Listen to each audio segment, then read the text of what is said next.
turn our attention to our favourite senator, Lidia Thorpe. Now, she loves publicity, Lydia, and I think we all fall in for it sometimes, reporting the things she said. But she has labelled the new King Charles a, quote, violent murderer who relishes in the wealth that has been created on the backs of slavery. Yes. Do you recognise King Charles as sovereign?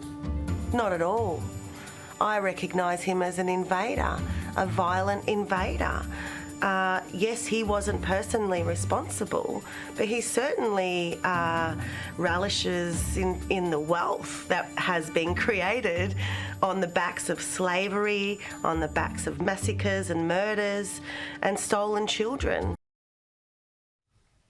Caroline, I suggest Lydia, the senator, might go and buy a history book. She clearly doesn't know her history. I mean, of course, it was the British who actually ended slavery. They sent people to die in the middle of the Atlantic Ocean to stop the slave traders.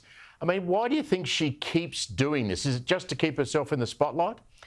Oh, yes, absolutely. That would form part of it. And here we are talking about her again and giving her exactly what she wants. But it's also pandering to, she's preaching to her audience, her supporters, who are people who see colonisers as evil and, you know, see Australian history in a very narrow view. They don't take, people like Lidia Thorpe and people who support her don't take that history in all its nuance. They don't look at the enormous benefits that have been since for the Aboriginal populations in terms of health and education outcomes. Obviously, there's a long way to go, and we have a very complicated history and a flawed history, but they don't give any acknowledgement to the huge benefits of British colonisation and civilisation. It's always very one-sided, and in this case, it's not factual,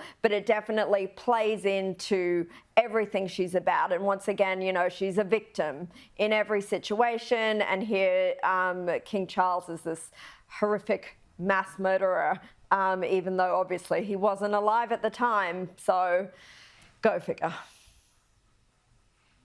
You just wonder whether the no campaigners in the Voice referendum are all that happy about having Lidia Thorpe on their side. I'm not sure she's doing them any favours. No, and that's why she wasn't allowed to really be part of the no pamphlet and the no essay, and she's written her own no essay because they don't want to be aligned with her, despite her being very much against the referendum as well, but of course for the completely opposite reason. She thinks it doesn't go far enough. She wants a treaty, she wants reparations, she wants completely different power structure in the country. So they don't want to be associated with her, and I dare say it's not really helping their cause either. I think it's a failure of our system in a sense that she was elected as a Green senator out of Victoria. Obviously, she's had a run-in with the Greens hierarchy, Adam Banton, and so she now sits as an independent. She wouldn't be in the Senate if she hadn't been attached to the Green movement to get there, but she sits there now for the rest of her term. Basically, a loose cannon can do whatever she wants.